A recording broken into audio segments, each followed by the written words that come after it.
is the man Nico Dance. And I damn well hit the live before I was meant to. But hey, it is there. We're here. It started, so let's get it on and popping. So we're going to talk about Nico Dance in a minute. So I just want to pull up some stats really quickly because we're supposed to schedule this for to start in a few minutes, in 5 minutes, to give me a chance to pull my stats up so I can read my stats off. Like, you know, get the right names, who was first, who was second, and all that good stuff. Because, you know, people want credit where credit is due. If you rode hard and you got a good place or win, or you got your team some points, yeah, you wanna get mentioned. You wanna know about it. So let's just got that up. Where are we to? There we go. Yeah, Nico Dance, baby, Nico Dance. Nico Dance might have saved the day for Red Bull. You know that. I wonder if people realize that Nico Dance might have saved the day for Red Bull, and it's a big look. They lost Jai Hindley, and well, they lost Jai Hindley, and then shortly after that they lost Primoz Roglic. So for them to get a win today, and Nico Dance doing it in Nico Dance style, is not the first time he's won like this.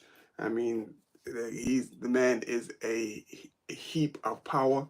I mean, a heap of power. And then the crazy thing is, I've seen that before, where a rider, you know, that rider's in front of you, and it's only like 10 meters, but you can't even though you're slightly in his draft, it does not make a difference, because the amount of power that he's putting out and the amount of power that you need in order to stay with him is flipping crazy. And at the end of like 18 days of racing plus the 2 rest days, man.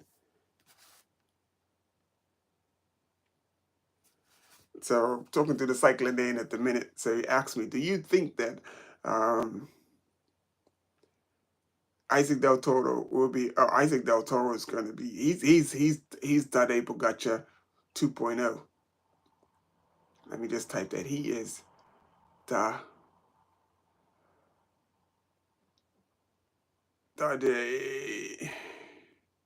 2.0. Put some fire emojis. Put some fire emojis there.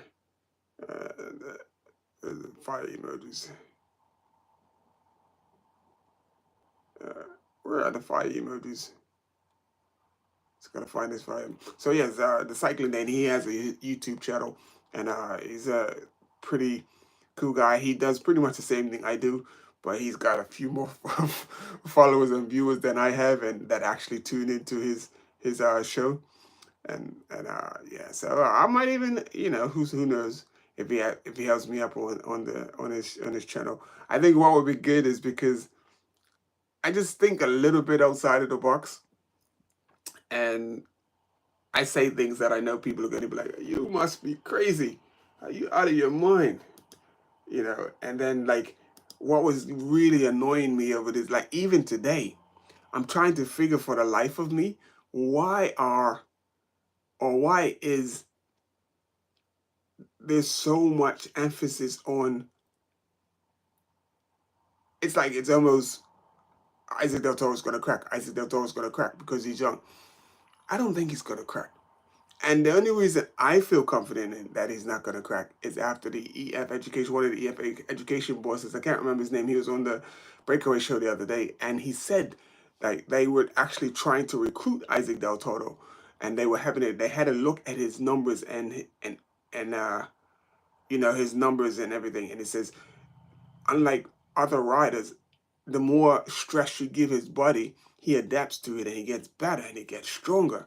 So it's like all of this is happening now while he's not fully, he's maturing. He's maturing. So as he matures and his body is able to take all of the stress that's being put out now, oh my goodness, he is Tadej Pogacar 2.0. And I'm hoping that they take him to the Tour. not so that they can win the tour, because Jonas is going to come out with the strongest team he possibly can. Supposed to be talking about Nico, sorry Nico, but Jonas is going to come out with the strongest team he possibly can this year, and having a Isaac Del Toro in your arsenal to, because Isaac is as explosive as Tadej. So if Jonas is having a problem with Tadej, and Tadej has that explosiveness of Isaac Del Toro to set it off, like really give that punch. So it's like, and then, okay, he gives that punch, and then after he gives that punch, then it's Tadej's turn.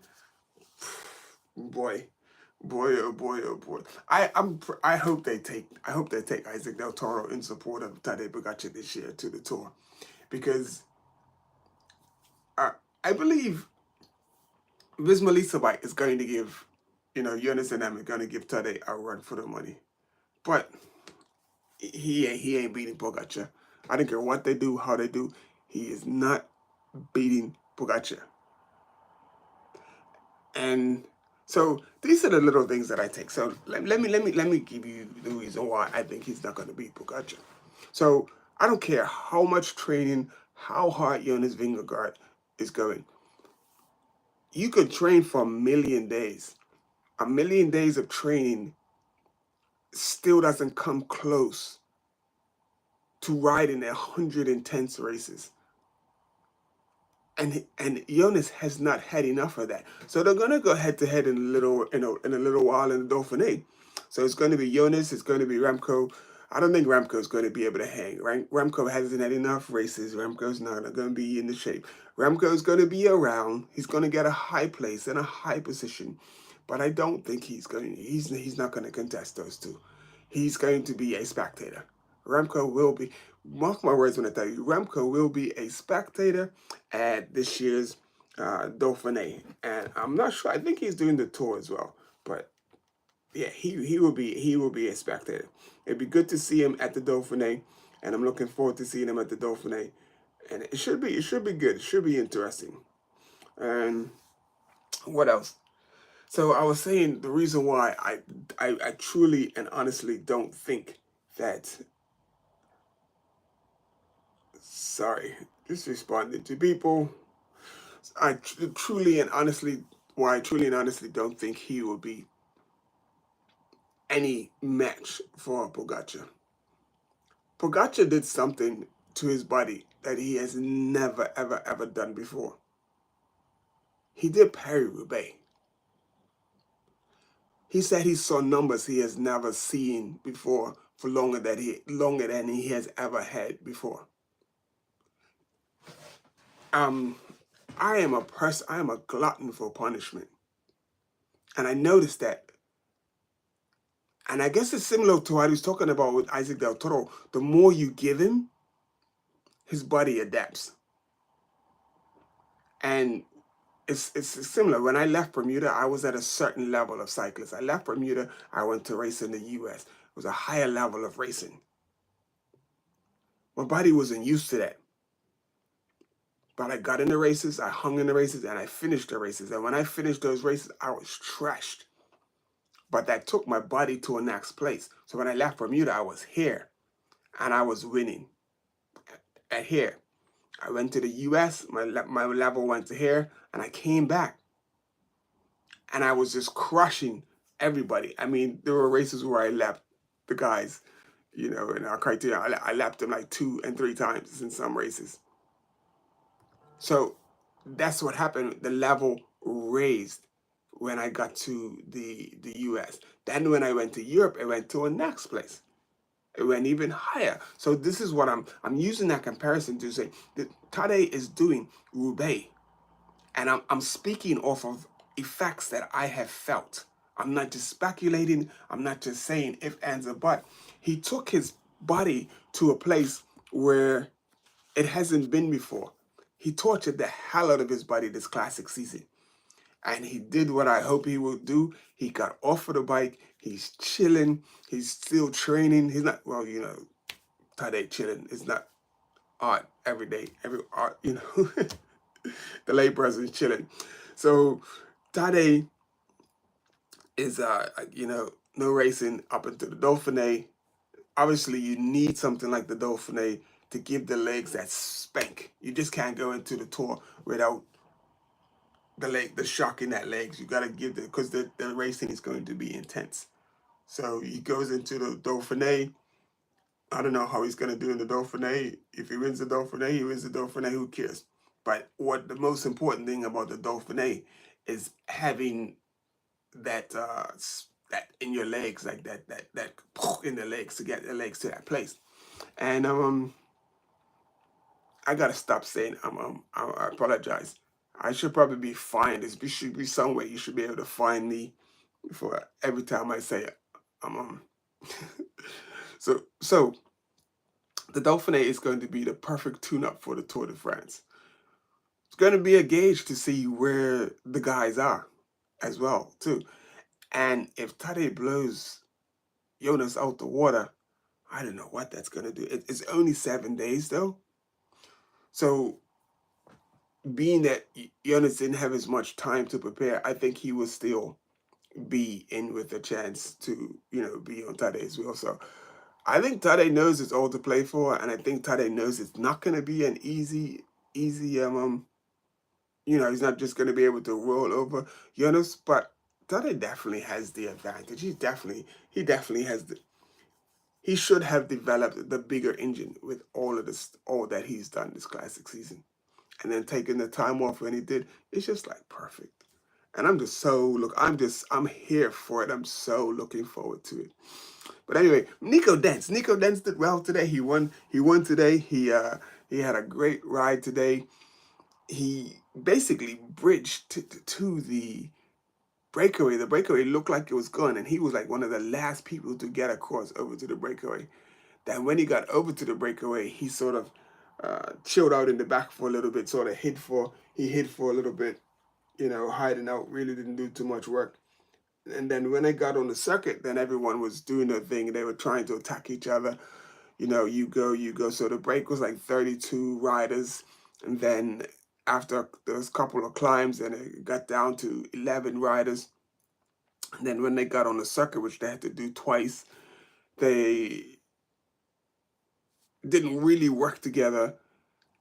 And Nico just made a move. Like I was talking about earlier, he made a move and went to the front. I believe it was one of the smaller team riders that was on the front and just couldn't close that 5 to 10 meters. And Nico, and you would think that's close enough to draft, but trust me, when you are at the limit and you are riding all out, a lot of times there is no draft. It's just your legs. And if your legs ain't got it, your legs ain't got it. So the rider that was following Nico Dan's legs did not have it. So that was how Nico got away. And then once he got like the gap, like 20, 30 meters, and then it was like at about 10 seconds and he was still catchable. But that distance of 10 seconds was too much indecisiveness. And everyone was looking around. I'm not going to chase you, Chase. I'm not going to chase you, Chase.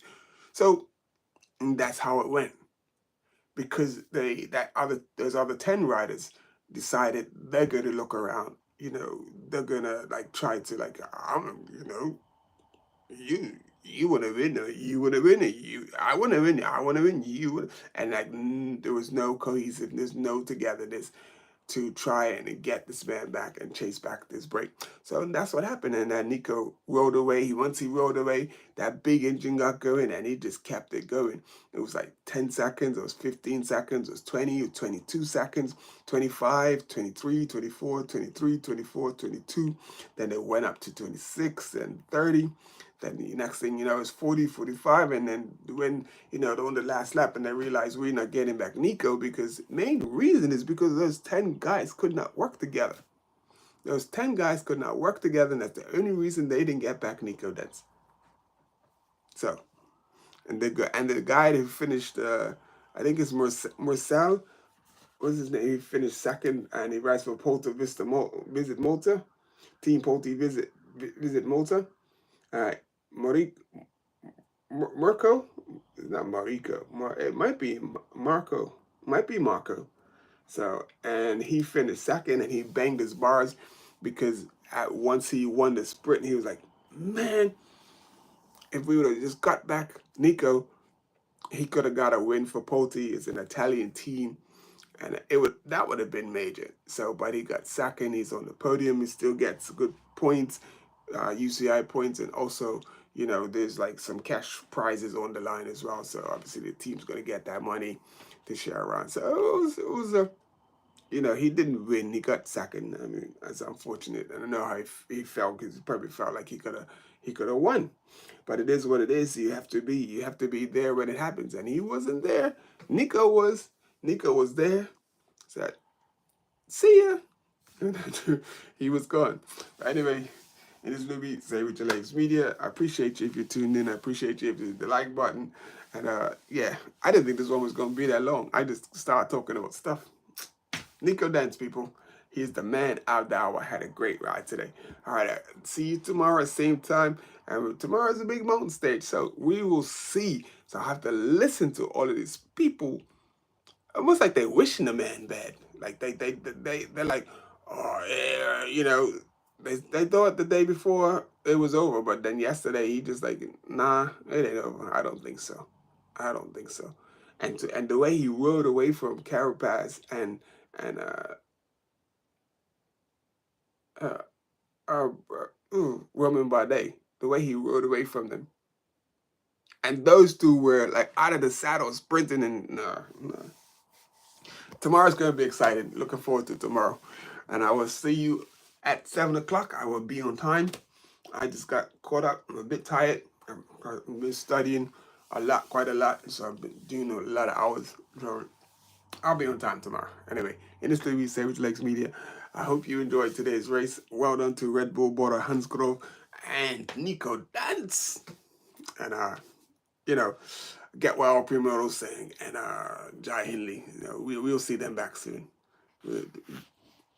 What's his name? Roglic is already talking about 2026. So bring it on. Let's go.